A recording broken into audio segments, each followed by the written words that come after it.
बिस्मिल्लाहिर्रहमानिर्रहीम।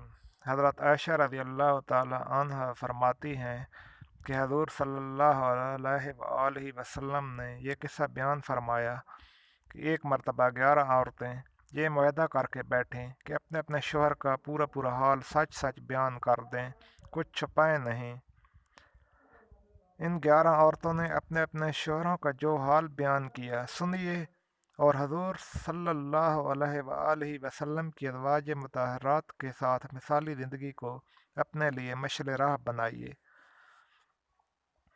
एक औरत बोली, मेरा शोहर नौकरा दुबले ऊँट के गोश्त की तरह, और गोश्त भी सख्त और दुश्वार गुजार पहाड़ की चोटी पर रखा हुआ कि ना पहाड़ का रास्ता सहल है जिसकी वजह से वहाँ चढ़ना मुमकिन हो, और ना गोश्त ऐसा कि उसकी वजह से दिक्कत उठाकर उसको उतारने की कोशिश की जाए और उसको अख्तियार किया जाए।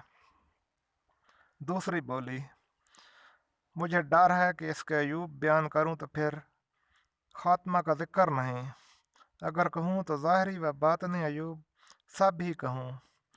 तीसरी बोली, मेरा शोहर लमढींग है, अगर मैं कभी किसी बात में बोल पड़ूं तो फ़ौरन तलाक, अगर चुप रहूं तो इधर ही लटकी रहूं। चौथी ने कहा, मेरा शोहर तहामा की रात की तरह मुतदिल मिजाज है, न गर्म है न ठंडा, उससे किसी किस्म का खौफ है न मलाल। पांचवी ने कहा, मेरा शोहर जब घर आता है तो चीता बन जाता है और जब बाहर जाता है तो शेर बन जाता है, जो कुछ घर में होता है उसकी की तहकीकात नहीं करता। छठी बोली, मेरा शोहर अगर खाता है तो सब निमटा देता है, जब पीता है तो सब चढ़ा जाता है, जब लेटता है तो अकेला ही कपड़े में लिपट जाता है, मेरी तरफ हाथ भी नहीं बढ़ाता कि जिससे मेरी परागंदगी मालूम हो सके। सातवीं कहने लगी कि मेरा शोहर मोहब्बत से आजिज़ ना मर्द और इतना बेवकूफ़ है कि बात भी नहीं कर सकता। दुनिया में जो कोई बीमारी किसी में होगी वो उसमें मौजूद है। इखलाक ऐसा कि मेरा सर फोड़ दे या बदन ज़ख्मी कर दे या दोनों ही कर गुजरे।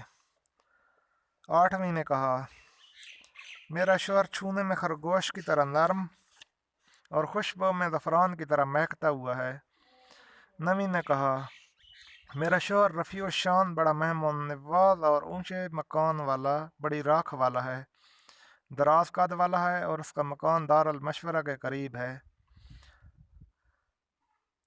दसवीं ने कहा, मेरा शोहर मालिक है, मालिक का क्या हाल बयान करूं, वह उनसे जो अब तक किसी ने तारीफ़ की या उन सब तारीफ़ों से जो मैं बयान करूंगी बहुत ही ज़्यादा काबिल तारीफ़ है। उसके ऊँट बकसरत हैं जो अक्सर मकान के करीब बिठाए जाते हैं, चरागाह में चरने के लिए कम जाते हैं। जब वो ऊँट बाजा की आवाज़ सुनते हैं तो समझ लेते हैं हलाकत का वक्त आ गया। 11वीं औरत उम्मे ज़रा ने कहा, मेरा शोहर अबू ज़रा था, अबू ज़रा की क्या तारीफ़ करूं, जेवरों से मेरे कान झुका दिए, चर्बी से मेरे बाजू पर कर दिए, मुझे ऐसे खुश खरम रखता था कि मैं खुद पसंदी और जब मैं अपने आप को भली लगने लगी। मुझे उसने एक गरीब घराना में पाया था, मैं बड़ी तंगी के साथ चंद बकरियों पर गुजारा करते थी और वहाँ से ऐसे खुशहाल ख़ानदान में ले आया था जिनके यहाँ घोड़े ऊँट खेती के बैल और किसान थे। मेरी किसी बात पर मुझे बुरा नहीं कहता था, मैं डेढ़ दिन चढ़े तक सोती रहती तो कोई जगा नहीं सकता था, खाने पीने में ऐसी वसत कि मैं सैर होकर छोड़ देती। अबू ज़रा की माँ, भला उसकी क्या तारीफ़ करूँ, उसके बड़े बड़े बर्तन भरपूर रहते थे, उसका मकान बहुत वसी था। अबू ज़रा का बेटा, भला उसकी क्या कहना, वो भी नूर अला नूर, ऐसा दुबला पतला व शरीर बदन का। अबू ज़रा की बेटी, भला उसके क्या कहने, माँ की ताबेदार बाप की फरमा बरदार। अबू ज़रा की बांदी का भी क्या हाल बताऊँ, हमारे घर की बात कभी भी बाहर जाकर ना बताती, खाने तक की चीज़ को बिला इजाज़त خرچ نہیں کرتی تھی، مکان کو صاف شفاف رکھتی۔ یہ حالت تھی، لطف سے دن گزر رہے تھے کہ ایک صبح کے وقت جب کہ دودھ کے برتن بلوئے جا رہے تھے، ابو ذرا گھر سے نکلا۔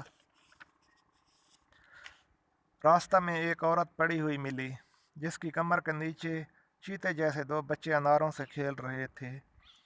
بس وہ کچھ ایسی پسند آئی کہ مجھ کو طلاق دے دی اور اس سے نکاح کر لیا۔ اس کے بعد میں نے ایک اور سردار شریف آدمی سے نکاح کر لیا جو شہ سوار ہے، سپہ گر ہے۔ اس نے مجھے بڑی نعمتیں دیں اور ہر قسم کے جانور، اونٹ، گائے، بکری وغیرہ وغیرہ، ہر چیز میں سے ایک ایک جوڑا مجھے دیا، اور یہ بھی کہا میں ذرا خود بھی کھا اور اپنے میکے میں جو چاہے بیچ دے۔